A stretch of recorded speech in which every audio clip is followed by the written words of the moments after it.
Ironically, it actually sounds like a Swiss Army knife. Good point. And that would be the perfect gifting. Imagine a BitBox and a Swiss Army knife in one package. That'd be an awesome Christmas gift. Nice. Yeah, that's a good idea. Although it has less pointy edges, I have to say. Guy Swan has like an awesome ad for us. Like he came up with himself that he says it's like the preferred hardware wallet for prisons because you can put it places. I'm not sure if I embrace that. Kind of funny. Wow. Welcome to Bitcoin Basics with your hosts Faris and Gordon. Visit bitcoinbasics.help if you need help buying and securing your Bitcoin. Hello, everyone. Welcome to another episode of the Bitcoin Basics podcast. Here with your hosts, Faris and Gordon. It is August the 4th, 2022. The price of Bitcoin is $22,850. The block height is 747,918. And Satoshis per dollar is 4,376. Gordon, how you doing today? Good, thanks, Faris. A little bit unusual for us to be recording at night. That's why Faris looks so sleepy. That's why I look so hungry. But we just interviewed Stadicus from Shift Crypto, and he's came on to talk to us about the BitBox02. I can't actually believe, Faris, that we haven't had him on the show before. We talk about hardware wallets all the time and getting your keys off the exchange or whatnot. And as you know, from the title of the podcast, this is a Bitcoin Basics podcast. So I could, in the past, really only recommend Bitcoin only hardware wallets, and there are only a handful of them. And I think for us, after this interview, although I would like to play with it a little bit more, I'll be changing my recommendation to the BitBox02. Yeah, so I've received one. I've not had a chance to play with it yet. I'm going to do a review on that, and then we're going to have Roland or Stadicus back on. And yeah, I was very impressed with him. I mean, he was incredibly humble and open as to mistakes that the company has made, ways they could improve, and just this was just, Gordon wanted to play devil's advocate and him with hard questions, and which we thought we did. And he's like, "Oh, give me harder questions." Yeah, I couldn't actually think of many harder questions, but maybe when he comes back on, I'll think about some more, some better questions instead of softballs. But even the acknowledgement of the marketing breach of some of his customers, completely honest and transparent about that, which is great. And I can't say that's the case for other companies. They usually wait until sort of it gets leaked to the press that happened, and then they release a press statement. So very impressive company, and very impressive individual. Yeah. Yeah, absolutely. And so, if you are listening to us for the first time, welcome. Please subscribe and like us on whatever podcast platform you're listening to, because that helps to get, the word out about Bitcoin education. And that's what we're about. So please share it with your family and friends. And here's the interview. If you enjoyed this podcast, please subscribe, like, and share so we can find others like yourself. Thanks again for joining us on the show, Stadicus. You might have to explain that one in a second. And we want to get into Shift Crypto and BitBox and everything like that. But how about, I know it's a boring question, who are you? And feel free to answer that however you want.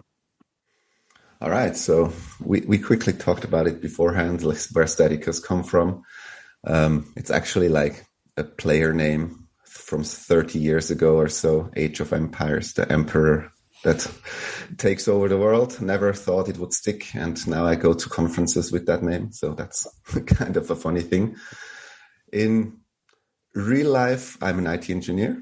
I mainly worked at big IT consultancies like Accenture, PricewaterhouseCoopers.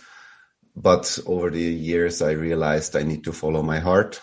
So I also started the RaspiBolt guide, which was one of the first guides that made running a full node on a Raspberry Pi popular.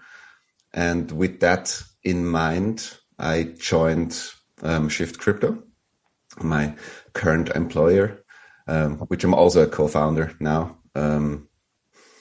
I built a full node project at Shift Crypto. Unfortunately, we shelved it over time because market conditions changed. There was so much free competition coming to market, so we might have been a bit early. But not to digress too much, IT engineer coming from big companies. I follow my heart, and I work at a Bitcoin company, which is awesome, and having the time of my life, focusing on Bitcoin and hardware security. Our goal is to make Bitcoin self-custody as accessible to newbies as possible, make it super simple so there's no excuse to leave your coins on an exchange. And that's what I do now, day and night, when I'm not 3D printing stuff or tinkering with Raspberry Pis or whatever. Oh, so you're like me. You have nightmares of, if I upgrade my firmware, will I brick my device? That kind of thing. Yeah. I know that this doesn't happen with the BitBox, but if you run it on a Pi or whatever, it's always a chance that stuff might go south. Yeah. Before we get into all that, what was your Bitcoin aha moment? Did you go the route that I went through altcoins and then come back to Bitcoin? What was your light bulb moment? I cannot really pinpoint it anymore. It was quite a while ago. I think I learned about Bitcoin many times before it clicked. Then, of course, Bitcoin was like mind blown. Then Ethereum, mind blown. Then all the other coins, mind blown. Read a lot of white papers, had my altcoin phase. But I think at the height of 2017, I sold all altcoins because I just couldn't take it anymore, like psychological stress, like following charts in the middle of the night and all that stuff. And just decided family is more important. My peace of mind is more important. So I'm basically Bitcoin only since then. Although I call myself a Bitcoin minimalist, everybody needs to go through that phase if they choose to, I think. I don't really believe in toxicity or belittling people that do experiments. But for my own purpose, I'm interested in Bitcoin as a money, as an asset, as a revolution, as a tool to separate money and state in the end, maybe eventually, or at least give them a good run for their money and have an option available for everybody who wants to opt out. And if we can achieve that with Bitcoin, just bringing some competition onto the monetary market, I think Bitcoin does its job very well. Yeah, I can agree more with, especially with your journey as to how you came to Bitcoin. Unfortunately, to this day, I'm still waking up in the middle of the night looking at the charts, which, they say about experience is the worst teacher. It gives you the test without the lesson. What are you finding these days? Because we have been in, I don't like the term, but just for the sake of people out there, a bear market, even though Bitcoin's probably on a logarithmic scale has never experienced a bear market. So if we are technically in a bear market on the price of Bitcoin, what misunderstandings or myth busting are you still coming across these days when it comes to Bitcoin? So I think the narratives against Bitcoin change over time, although there are some evergreens. At the moment, I do speak with a lot of regular people, which might be the exception for some Bitcoiners, but I still have some contacts that don't own Bitcoin. And their first question today is usually energy consumption. And this straight comes from like a very, very simplified narrative of the mainstream media, where you just compare the energy amount of one transaction to the energy consumption of a whole country, which doesn't make any sense at all. Of course, energy doesn't break down to transactions, and it's not the same energy. It's not primary energy, and so on and so on. So that's the main FUD I see at the moment. But from newcomers that actually have like an open mind, I think most struggle still with just like the paradigm shift of what a wallet is, that it's actually not the coins are in the wallet, but it's more like a keychain. The coins are on the blockchain. Where do I buy them? Is it just like a foreign currency or stuff like that? So who owns it? Who controls it? Yeah, exactly. So these are like the evergreen questions which I'm more than happy to answer over and over again. Yeah. So I was laughing because just yesterday morning, I was having the same conversation with someone about Bitcoin's energy consumption. I said, you have to compare like for like. And what is there like Bitcoin, which can provide a service, a store of value to the 2.5 unbanked billion people in the world? There isn't. So you can't complain about its energy consumption when there's nothing that you can compare it to. So with that, still explaining to Bitcoin, because I still have this conversation, people say, I finally bought some Bitcoin, and I'll say, where is it? Like, what do you mean? I went to a website and I bought it, and we didn't have to explain that. Are you still finding that conversation with people new to the space a bit difficult? Or are they getting a better grasp of it? Or I think the information material available to everyone has improved a lot. Most people don't directly go and buy books and read them, but if you just research a bit of online, there's a lot of very good material. And I think it's indexed enough that it actually pops up besides all the scammy and malicious articles. So of course you still need to do a bit of your own research because there's a lot of misinformation available online as well. But I think most companies in the space put in a lot of effort to explain basic principles, educate their users, not only sell the products. We do the same. We have so many basic articles on our Shift Crypto blog. And because it's just easy to engage in a conversation, and after the first few basic questions, you send them a link and they can read it on their own terms and in their own time. I think that's something that scales very well. That's actually how Shift came onto my radar. I was looking at, I've known about the big box for a while, but I was looking at multi-sig and solutions, and I'm like, I'm not sure if this is a good idea or not. And I read the article, the pitfalls of multi-sig when using hardware wallets, and that is absolutely brilliant. I'll link that one in the show notes. And it's, all about implementing a solution that is quite complicated, and sometimes, most times complexity is the enemy of security. Although I'm not sure I totally agree with that statement. I think if you can make something secure, but it's simple to use, then you can kind of have both. But anyway, I'm getting off the track. We're talking about hardware wallets, and here's your opportunity. Feel free to pitch or whatever. What is the BitBox02? Perhaps just going through your features and maybe some of the differences between the other manufacturers. Sure. Maybe I take a step back and quickly present Shift Crypto first, because I think we have a pretty cool history as well.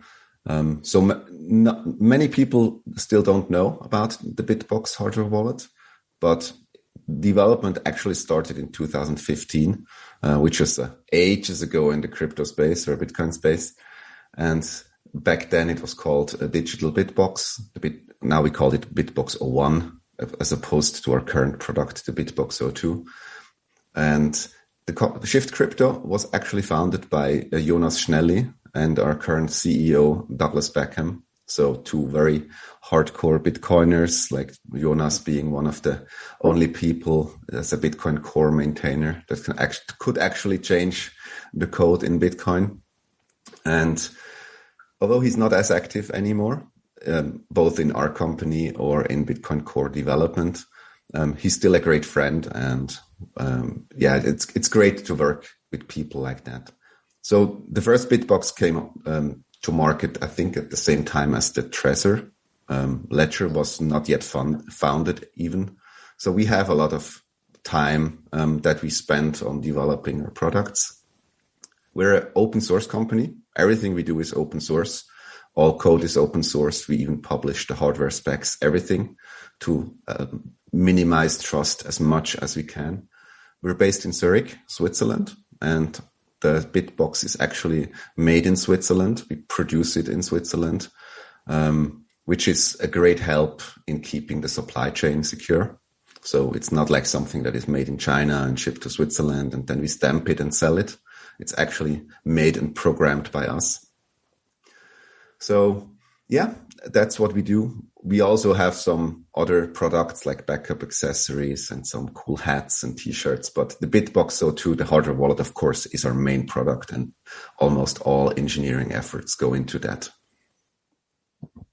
And Faris and I talk all the time about open source, and we try and be open source education and get it out there.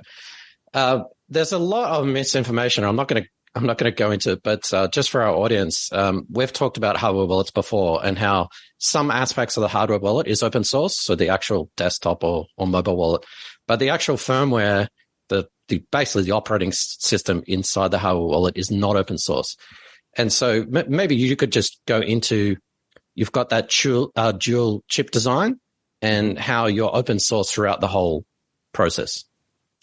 Yeah. So as you mentioned, we are pretty proud of our dual chip design, the security architecture that we built upon.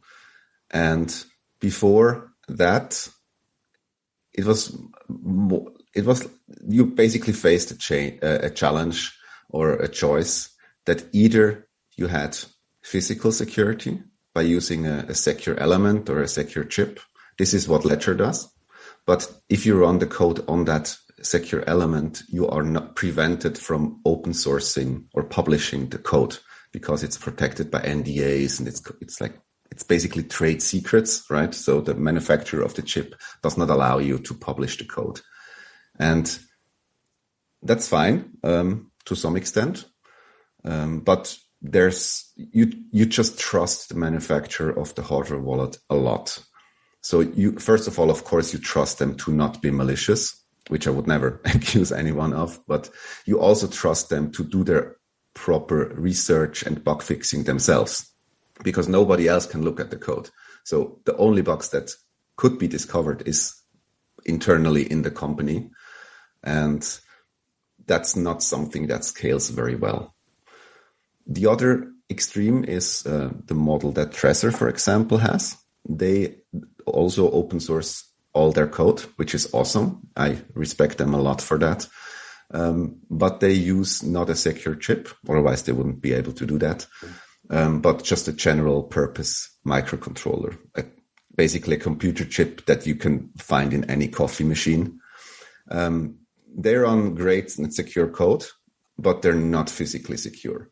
So when I was at the Breaking Bitcoin conference, I think 2019 or so in Amsterdam, Ledger actually presented how they broke the Trezor and read out all the secrets in like 5 minutes.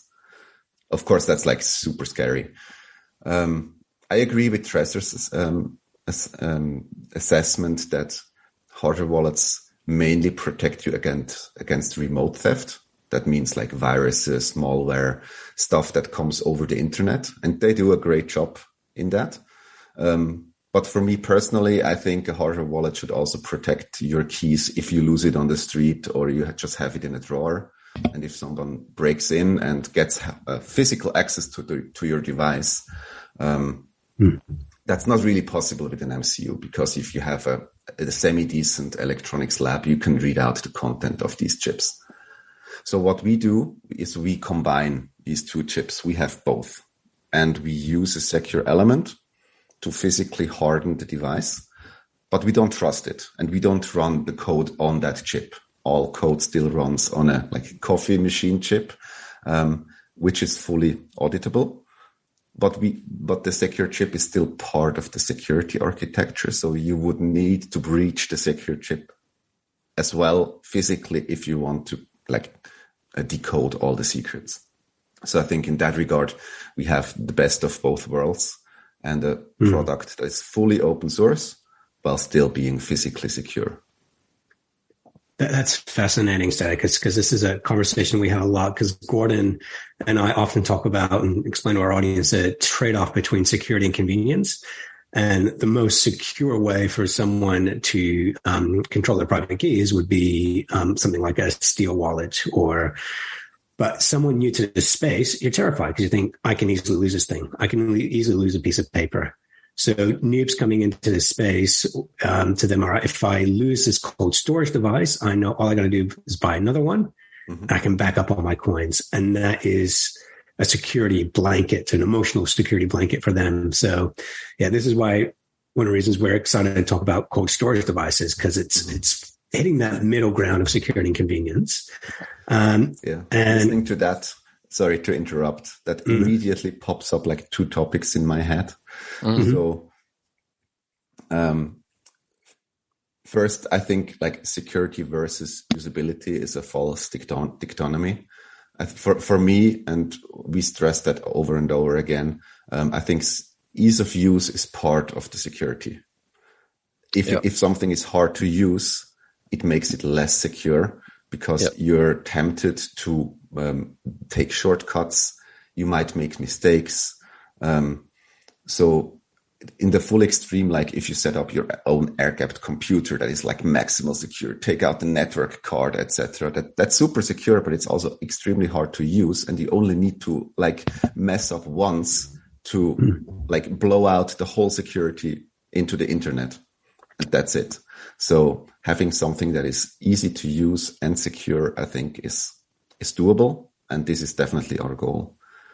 And the second thing is that the hardware wallet and the steel wallet or the backup, I'm always very clear that they both are like an integral part of securing your Bitcoin. So if you have a hardware wallet, the job of the hardware wallet is to keep your keys secure, but also usable. So you can use your keys, receive coins, send transactions without worrying about viruses or malware on your computer. But the job of the hardware wallet is not long-term storage. Long-term storage is the job of the backup in whatever form. It can be just a piece of paper that you put somewhere safe. Could be a steel wallet.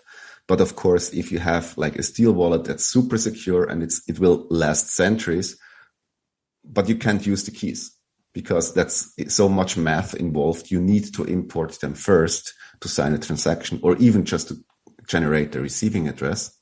So you need both.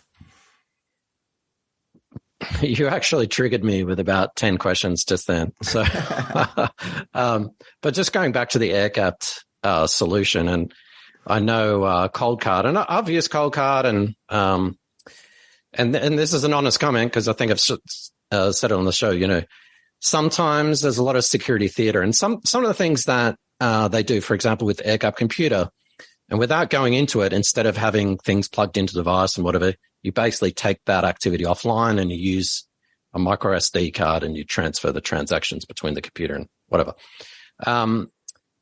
As you said, that increases the complexity and there's something that could go wrong to that. And also you're inserting an SD card into your computer. And what if your computer has malware? Well, if it's a hardware device, it's unlikely to be able to actually get to that device. But if it's an SD card, if it was Bitcoin specific malware, it could actually change transactions and all that kind of stuff. Anyway, I'm getting off the topic. I believe you guys are the only ones who have an encrypted connection, noise channel, I think it is, between the hardware device through the USB bus to the computer. Is that right? Mm-hmm. Yeah, that's correct. So the first time so again, a step back, you get the BitBox. Of course, there's no keys on it, as it's the case with all hardware wallets. You need to set up your own wallet, and it needs a lot of entropy, randomness, to generate your seed and your keys and everything. And then you back that wallet you create a backup of this wallet.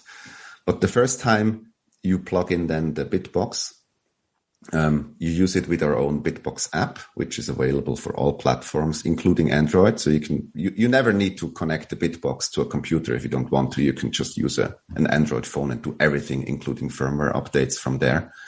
And the first time you connect these two, you see like a confirmation code. You know that stuff. For example, if you like pair a Bluetooth device or something like that, You just need to confirm that the code that you see on the BitBox app matches the code that the BitBox02 hardware wallet displays. And if you confirm that, you know that there's no man in the middle, there's nobody listening. And from that point on going forward, you have an end-to-end encrypted communication channel from the BitBox app to the BitBox. And that means that even if you have malware on your computer, it's not like 100% proof, because of course, like the channel keys are somewhere on your computer as well. So if you have like super targeted malware, it might still be able to like somehow weasel itself into the communication. But if you're just listening to the USB traffic, or if you have a malicious USB cable or something that locks all the data from like an adapter or whatever, it will never be able to listen into the communication of the BitBox app and the hardware wallet, which is not really a security feature, to be honest, because the BitBox app doesn't believe anything the computer says anyway. But of course, it's great to improve your the privacy of your transactions, and just minimize the attack surface. Yeah, and you have an excellent, Shift has an excellent threat model page, which I'll link in the description, because you actually go through all the things, all the online, offline, all the attacks that Faris and I have been talking about for years. And it's done in such a succinct way that anyone buying a hardware wallet should be looking at that first, because you guys have obviously thought about it. Not to say that other hardware wallet manufacturers haven't, but there's obviously a lot of thought that's gone into that. Cool. Thanks. So in terms of backup, because other solutions and people who've got a hardware wallet will be familiar with the 24 words. So you've got your hardware wallet. If you lose it, no problem. You buy another hardware wallet. As long as you got these 24 words, you recover them onto that device. But you're going an extra step and having a backup onto the SD card. Is that another layer of complexity, another thing that people have to store, or what was the decision behind that? So from what we experience, especially with people new to Bitcoin, there's something that we call mnemonic anxiety. So maybe you remember back in the days when you set up your first hardware wallet and had to write down 24 words. You had no idea what these words are. You were super careful not to make a single typo or anything. You didn't know that only the first 4 characters, for example, already make the word unique. So even like, is it singular? Is it plural? All that stuff is like super confusing to newcomers. And of course, it takes a while. You should do it in a private space, not have anyone like looking over your shoulder, stuff like that. This is why we think if you initialize your BitBox02 and you create your wallet, the first backup you do is on the integrated micro SD card reader, whatever.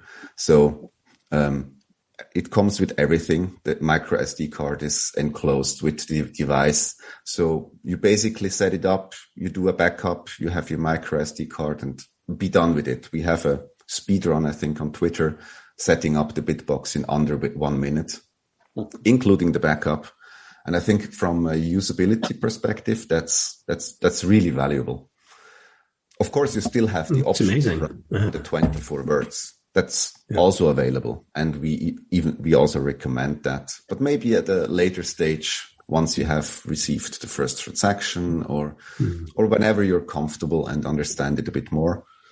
But I don't think the medium actually is that important where you have the backup, because contrary to popular belief, like if you don't use the micro SD card and write and read constantly, this thing lasts decades and it's not susceptible to electromagnetic interference. So it's really secure.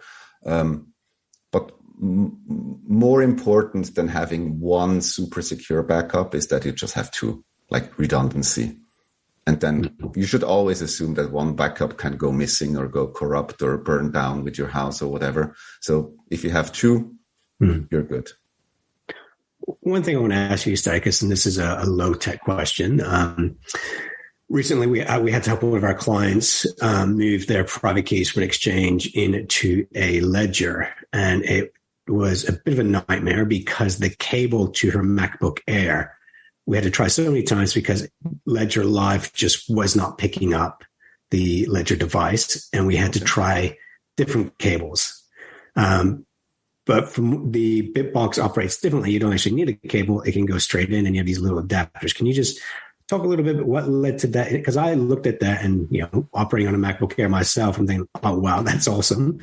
It would have solved this problem. And you mentioned as well that you don't even need a computer. It can go via a phone. Can you just talk a little bit more about that? And if, these issues other people were having, was that part of the design? Great question. We talked about the BitBox and they didn't even show it. So that's the BitBox02. And you can see it has a USB-C male adapter. So the decision behind that is we're moving more and more into a mobile first world. So what I can do, I just take my phone and plug it in and it lights up. So you see there's like a screen. If it's not plugged in, you don't even see that it has a screen. So it's like really a super like private device. Nobody would expect that to hold like thousands or maybe even millions of dollars. So if you have a modern laptop, you just plug it in directly, USB-C. Every Mac should have that, I think. Of course, if you have a desktop computer, every BitBox comes with an extension cable. So it's like a USB-C to USB-C. So you can use it on a MacBook just with a bit more like wiggle room. And what we also include is a little tiny adapter, USB-C to USB-A. So you just plug in the cable and then you can plug it into any legacy computer or whatever that has a regular USB adapter. And all that's included. That's one of our premises. You buy a BitBox and you shouldn't need to buy any accessories if you don't want to. So everything's already in the box. Well, I'm impressed, Faris, because it works on a Mac, so it must be pretty good. You looking at other, and I just noticed today actually that Trezor has a Bitcoin-only firmware. Could you explain why BitBox? Because I think you have two models. Want to store your XRP in Ethereum, and the other one's Bitcoin-only. Why do that? And also, I guess a sub-question that the Bitcoin-only firmware, is that just a subset of the overall one, or is that a rewrite from scratch? So let me quickly check. So what we actually do is we do sell a Bitcoin-only device. And for us, we try to avoid security theater. So with competitors that have Bitcoin-only firmware, you can actually have a device running Bitcoin-only firmware, but you can reflash it with whatever other firmware without even unlocking the device. So there's absolutely no security advantage in having it. What we do is if you buy a BitBox02 Bitcoin-only edition, which, by the way, we sell about 50-50. So it's the same price. It has less features. People still buy it 50% of the time. So people see value in that. You will never be able to run any other firmware on that device. Then, of course, you can update, but it's always Bitcoin-only firmware. And we guarantee that. Because the main reason behind it, from a technological perspective, to have a Bitcoin-only device is to reduce the complexity of the device. Every line of code, every external dependency that you might have is a potential attack vector. The more code you have, the bigger your attack surface. And it's at the moment, it's more of a theoretical advantage, I have to say. But less code means less attack surface. Less external libraries mean less external dependencies. So in theory, the Bitcoin-only device is really more secure. And of course, then if you cannot simply flash whatever other firmware, then it's actually a security feature. What we also find is that people like to buy it to gift to people they care about. and prevent them to immediately buy Bitcoin 2.0. So it's like hand holding a bit the gift recipient to show, okay, here's your secure device. You're welcome, but you cannot store any Ripple on it. It's like having a house with only one door, and you protect that one door really well instead of having a house with like 1,000 doors around it. It makes total sense to me. I was going to be playing devil's advocate, and I'm really struggling to find some attacking questions here, but I'll try. Why? So I'm just looking at your website. BitBox02 is $129, and that's not including the shipping. Why shouldn't someone go out and buy a $50 Blockstream Jade or $70 Trezor One? I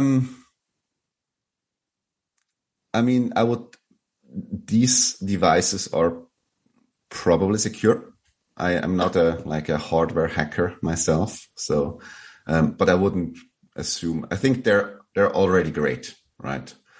On the other hand, if you store like a lot of coins, I don't think the price point should be too big of a difference, because you need to compare the BitBox02 also with second generation hardware wallets like the Trezor Model T, which I think is over 200 euros, or the Ledger Nano S, which is also, I think, close to or 180 or so. We're actually a bit cheaper than the second generation hardware wallets.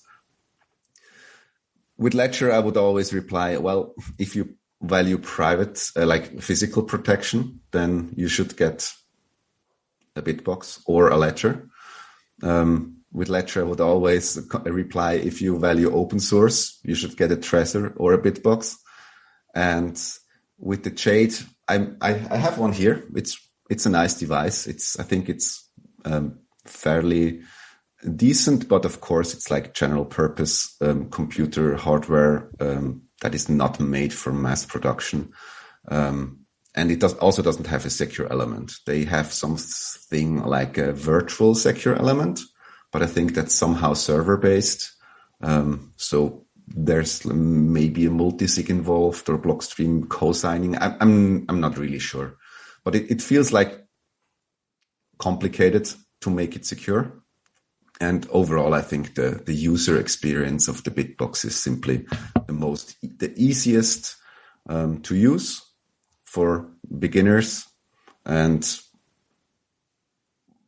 we always say it's like the easiest to start, but it grows with you. So you have a lot of expert features that you might not be aware of in the beginning, and that's by design.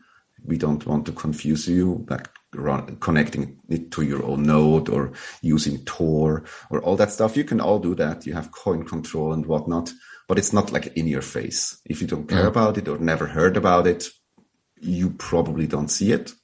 As soon as you learn that it has value, it's there. Ironically, it actually sounds like a Swiss Army knife.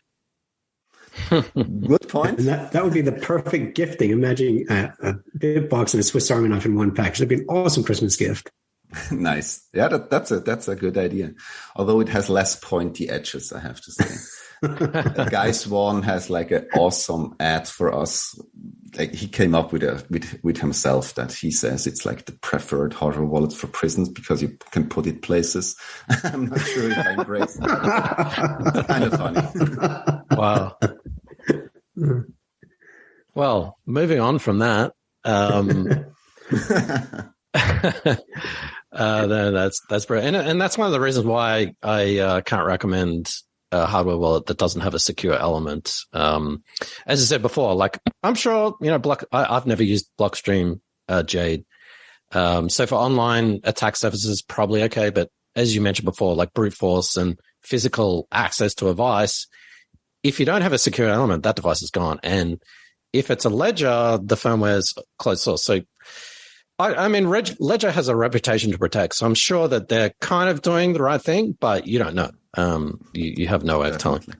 But for us, it's really also a kind of sticking with the Bitcoin ethos to have everything open source, build on the shoulder of giants, publish the codes for others, even to reuse if they choose to, and just like fight transparently, because security is always like back and forth.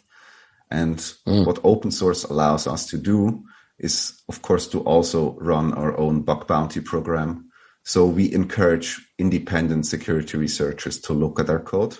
And if they find something that we can improve, we pay them a bug bounty, even if it's a non-critical issue. So it's just like about incentives. We don't have anything to hide.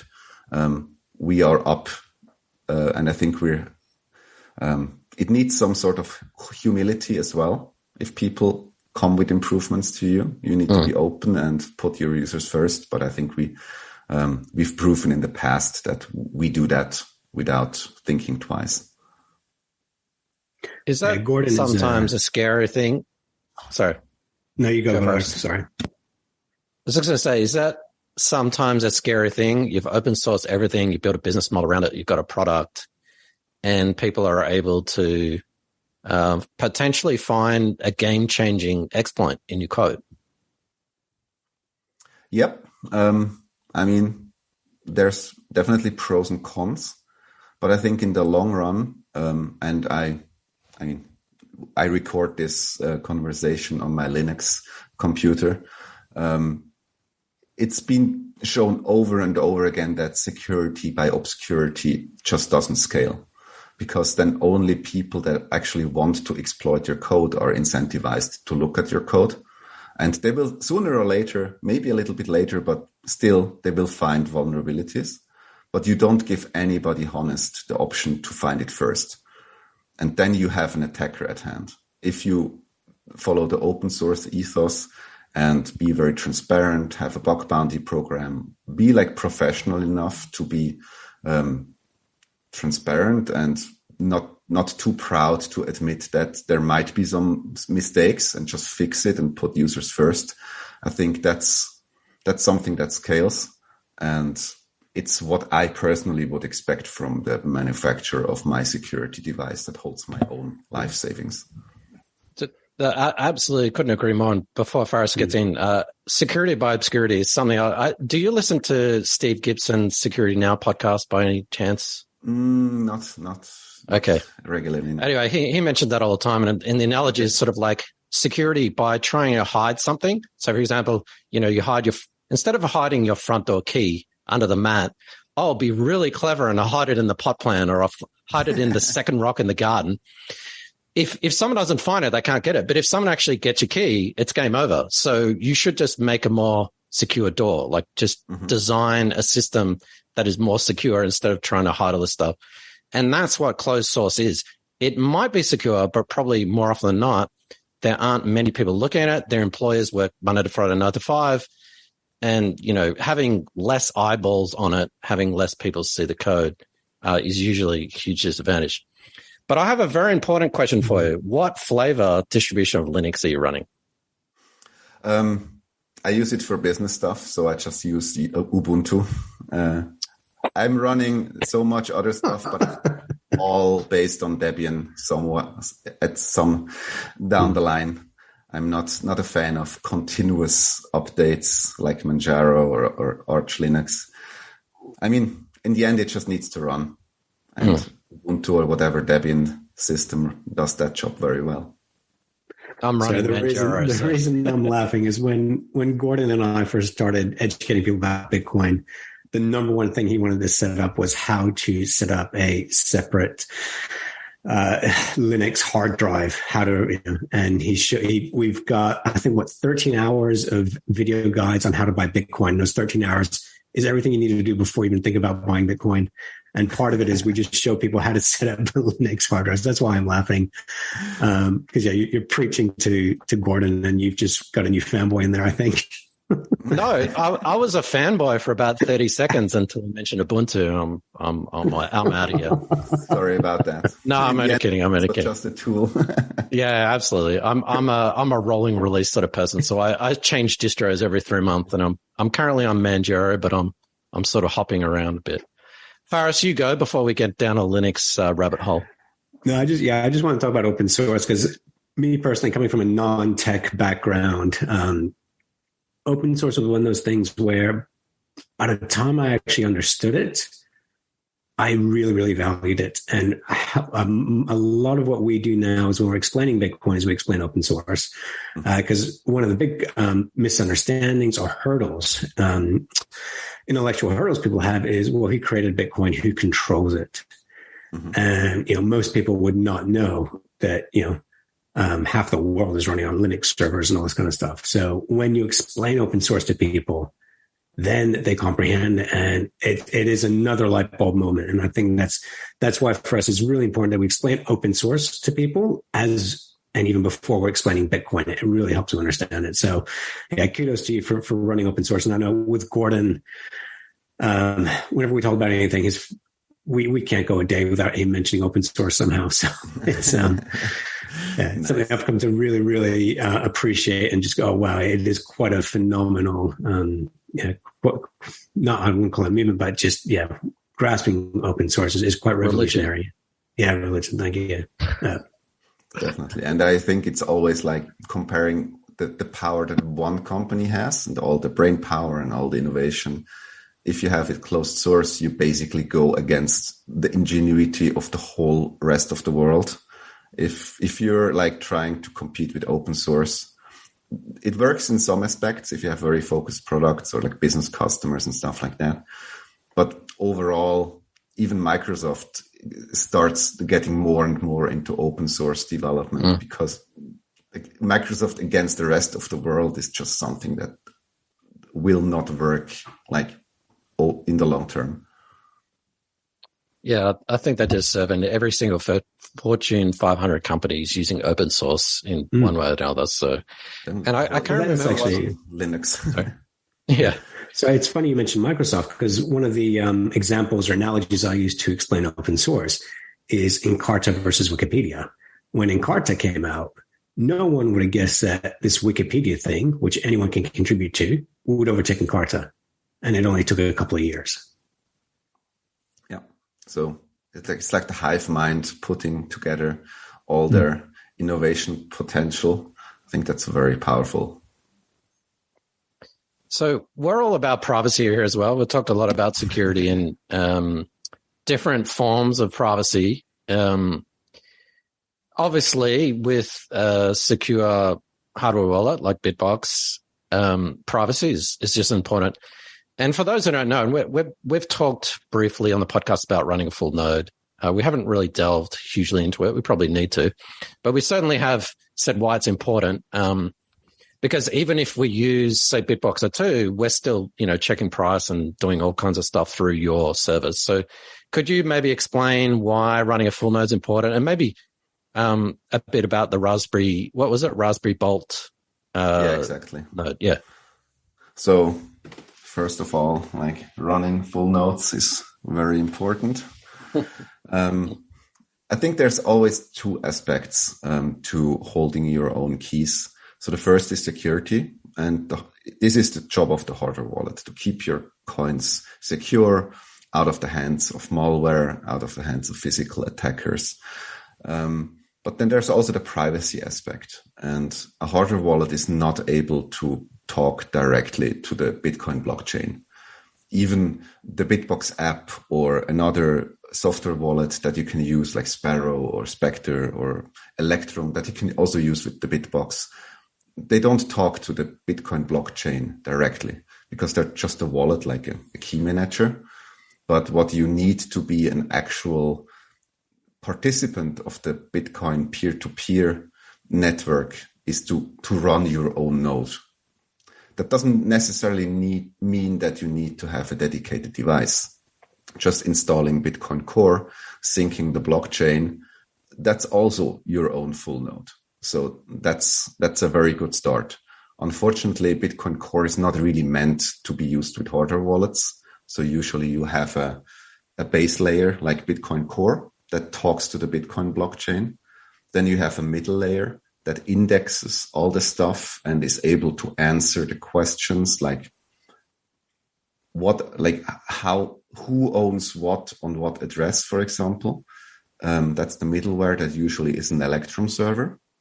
But the Electrum server gets the information from Bitcoin Core. And the Electrum server then is basically the server backend of the software wallet. So if you have the BitBox app, for example, even on your phone, by default, it connects to our own Shift Crypto Electrum servers. And that means that you lose quite a bit of privacy because, of course, your BitBox app, but that's the case with every Bitcoin wallet, needs to ask the server, could you please tell me, for these addresses, do they have any coins on it? And with that, you basically tell the server what addresses you control. And we are based in Switzerland. We don't track any IP addresses. These are automatically anonymized. We reduce server loggings to the bare minimum that we need to have a reliable server. But still, if there's like a court order ordering us to whatever, track some addresses or whatever, you shouldn't rely on us to refuse and close our business just to protect your privacy. So the best thing, again, is to just make ourselves redundant. So in the BitBox app, it's very easy just to remove our servers. And if you run your own node, for example, like a RaspiBolt, my own project, which is like, okay, I want some pain, but I want to learn how it's actually built, to a RaspiBlitz, which is more automated, to an Umbrel node, which you just download and it runs. It's like Umbrel is probably the Ubuntu of full nodes. It's the easiest for sure. I want it to be, I want to care about anything. It's just, I just want to have my node. Then you can just remove the servers of Shift Crypto and add your own full node directly in the BitBox app. And the BitBox app never needs to call home again. So that's our answer to protect also, to make you more private. And privacy is one thing. So you leak less information. You tell one less third party how many Bitcoin you have. But you also don't trust one less third party to tell you, for example, if the Bitcoin you receive are actually real Bitcoin. Yep. Because in the process of maybe a hard fork or anything, if you don't run your own full node, you don't have a say in it. What is Bitcoin? And you need to rely on someone else to say, yes, this transaction is valid, or we refuse to accept this transaction because it doesn't follow the rules or the consent, the Nakamoto consensus. And if you run your own node, it's like your coin, your keys, your coins, your node, your rules.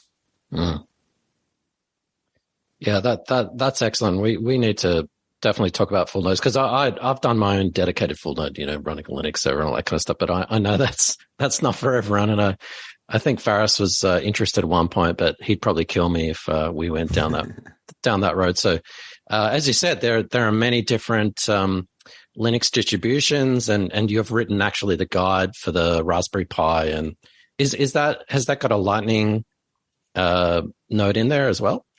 Yeah, you can link on it, maybe in the show notes. It's RaspiBolt.org.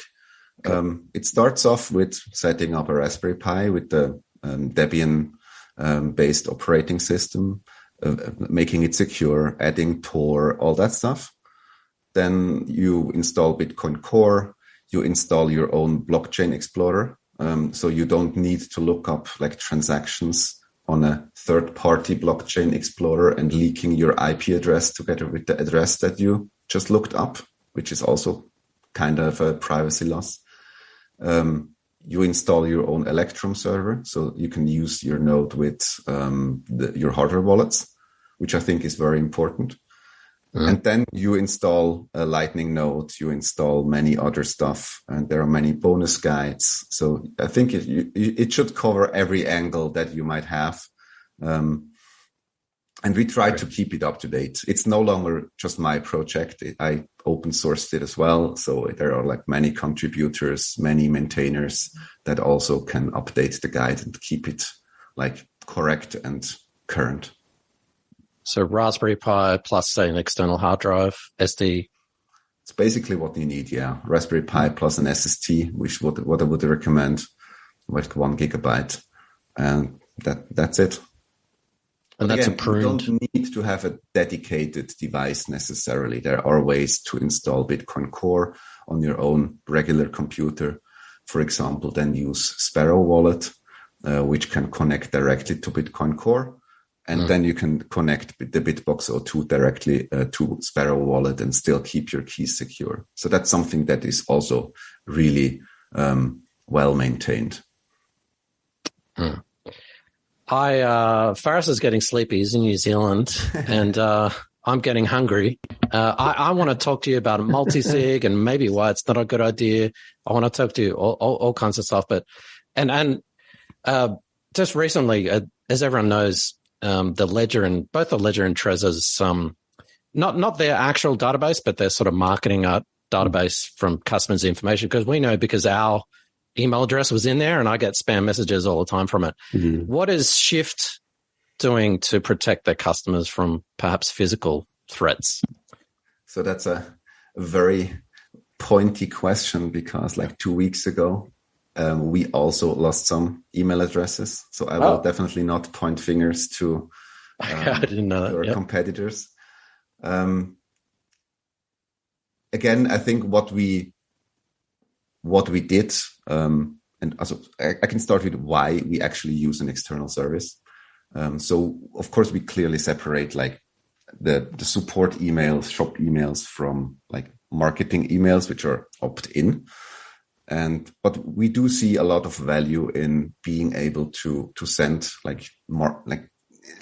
usually it's called marketing emails, but for me, it's more about education, being able to send out guides.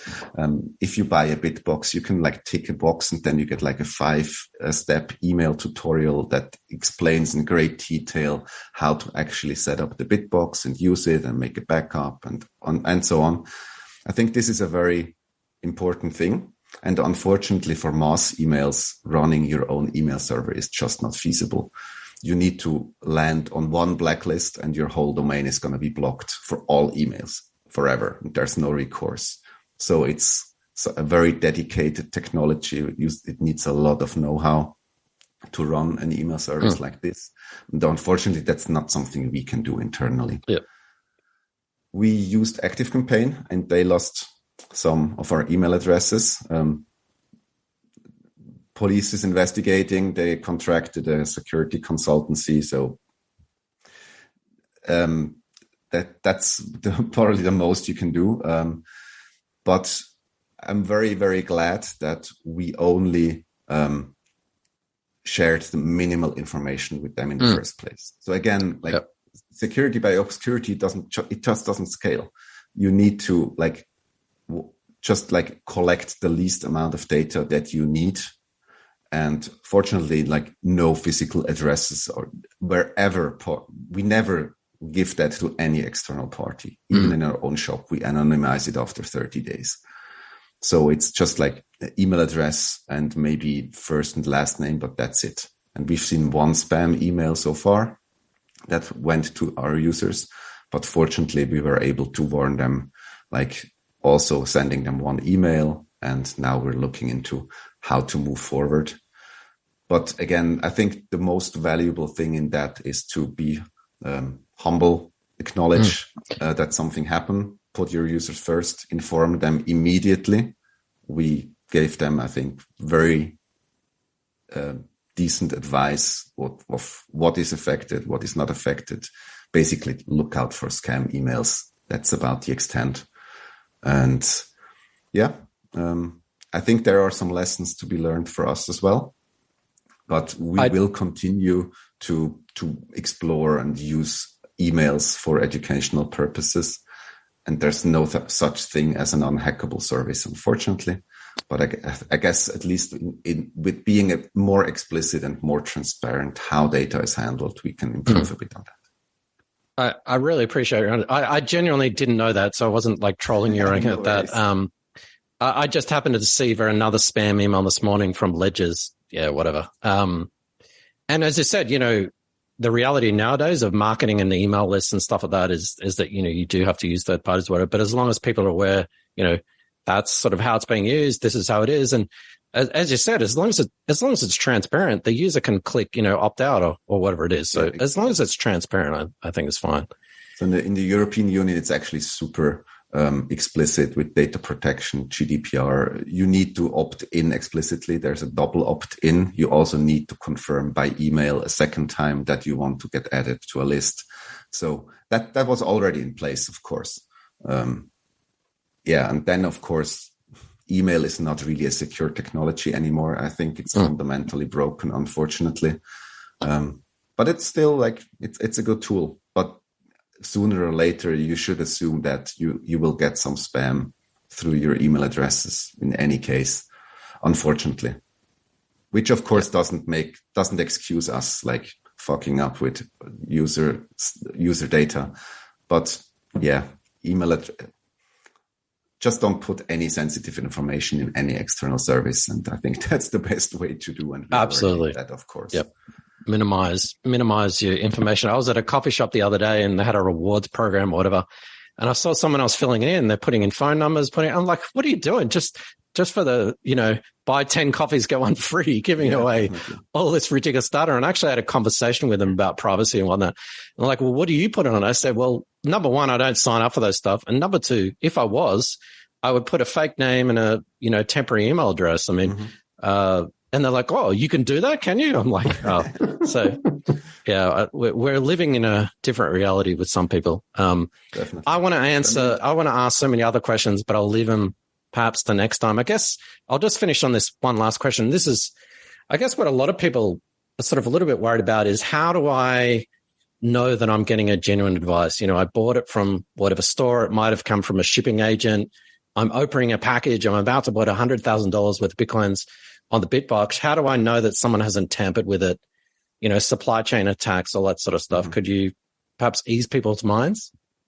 Yeah, I'll try to. But I think it's so what you're referring to is the supply chain vulnerability. So somebody in the process of handling devices, maybe even before they are produced, like spare parts, or after they have been produced, that there are no additional chips soldered in, that there's no additional like fake manuals or download links added to that stuff. When you order it from Amazon, you don't know who had access to the device, and you need to make sure it hasn't been tampered with. And of course, it's a genuine device in the first place.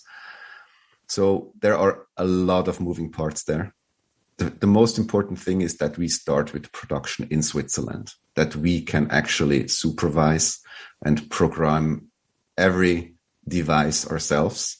So when we put on the cryptographic keys that validate the firmware and everything, that's definitely not outsourced. That's somebody from our key engineering team doing it himself. And doing that allows us to have a cryptographic authenticity check. So if you have, let's say, the real BitBox app downloaded from our website, and you get a fake BitBox, there's going to be a super big red scary warning to immediately contact support, because every time you connect the BitBox to the BitBox app, there's a cryptographic response challenge response check, and only genuine BitBoxes are able to provide the correct answer to the challenge. And the same goes, of course, for if you download the fake BitBox app or whatever other wallet, because the BitBox always assume that the software app is already compromised. Maybe a virus in the backend, but also maybe a completely fake app. So it never trusts the information it gets from your computer.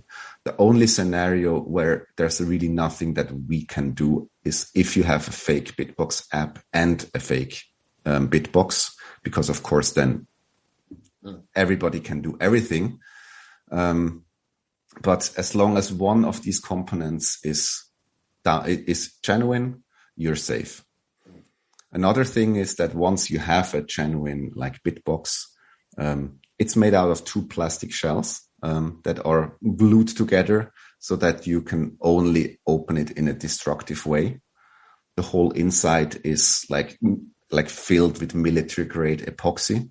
So if you open it up and try to access whatever, you'll basically rip the chips off from the PCB board.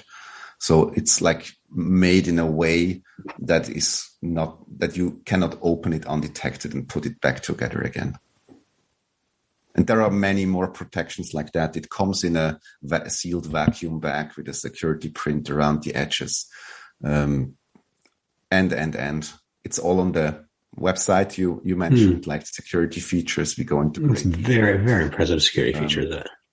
But nothing is like 100% in itself. We just try to add so many security features on top of each other that it's really not feasible anymore to just ship you a fake BitBox or a tampered BitBox and you wouldn't notice.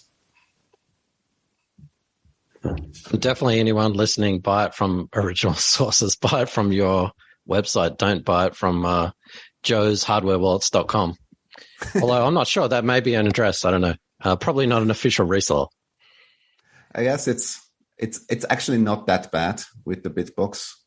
We usually don't like discourage people to buy from Amazon if they want to, because the supply chain security with the vacuum bag and everything, and especially the cryptographic authenticity check, it should really hold up even to attacks like that. Excellent. Well, we really appreciate your time. I have one last very important question, probably the most important question of the whole interview. When was the last time you played Age of Empires? Oh, because I need to reboot my computer into Windows to do that. It's been quite a while. But every time I get bored, like 2 times a year, maybe, I'll do that. But I'm not really, I enjoy solo sessions. I'm not good enough to compete against like multiplayer online with people I don't know. So I'm a super casual gamer. Cool. Yeah, you're probably a guy like me. Enough hours in the day. Yeah, exactly. You're probably like me. I've got Linux, but I've got that Windows 10 partition. Just occasionally need to play a few games. True. But then I'm too lazy to reboot my computer into it. So I'm like, nah, don't worry. Exactly. Stadicus, it's been a real pleasure having you on. I actually mentioned earlier, I've gotten a BitBox edition I'm going to be playing with and doing a review on. So we'd love to have you on again after that. But for the time being, where can people find you, follow you? Just tell us where you'd like us to send our guests. So, of course, like BitBox, Shift Crypto, is shiftcrypto.ch. CH, by the way, stands for Switzerland, not for China, how some people expect. Shiftcrypto.ch. We have a ton of information, know-how, blog, threat model, all that stuff. So you can really dig deep to make an informed decision if the BitBox is the right choice for you. For me personally, I would say Stadicus.com. It's like the most bare bones website. It's not even mobile ready, but it has some links to my GPG key or to the RaspiBolt and stuff like that. And I guess I'm most active on Twitter, like most Bitcoiners. DMs are always open. So if you have any questions, feel free to DM me and I'll do my best to answer them. Fantastic. Yeah. Thanks again for your time and thanks again for your honesty too. I sometimes when you get people on to review perhaps products and stuff like that, they're a little bit rainbows and unicorns, but I think if you give a fairly candid response to all that sort of stuff. But yeah, well, we'll definitely. I will admit I've used pretty much every hardware device out there, including building my own hardware on a Raspberry Pi, which was a disaster. Except for BitBox. So I'll have a play with that. And we would, there you go. We'd love to have you on if you could in 2-3 months after us having a play and we might have some more questions. Yeah. Of course. And hit me hard with your questions. Thank you. I don't like security theater, so I'll tell you if something is in or out of scope of our threat model or if we can do better. Fantastic. Looking forward to it. Thank you We're again. here for the long run. No worries. Thank you. Cheers. Thanks, Stadicus. All right. Thank Bye you so much. Thanks for watching or listening. If you enjoyed this podcast, please like, subscribe, and share so we can spread this educational content to others like yourself. Visit bitcoinbasics.help. Disclaimer. Any content provided by CoinCompass is for educational and informational purposes only and is not investment, legal, tax, or any other professional advice. A qualified professional should be consulted before making any financial decisions. CoinCompass will at times recommend certain products, services, and technologies, but these are opinions based upon our own or podcast guests' experience and not endorsements. We take no liability for out-of-date or inaccurate information, software bugs, manufacturing errors, technology misuse, or issues involving third parties. Visit coincompass.com for more information and please contact us.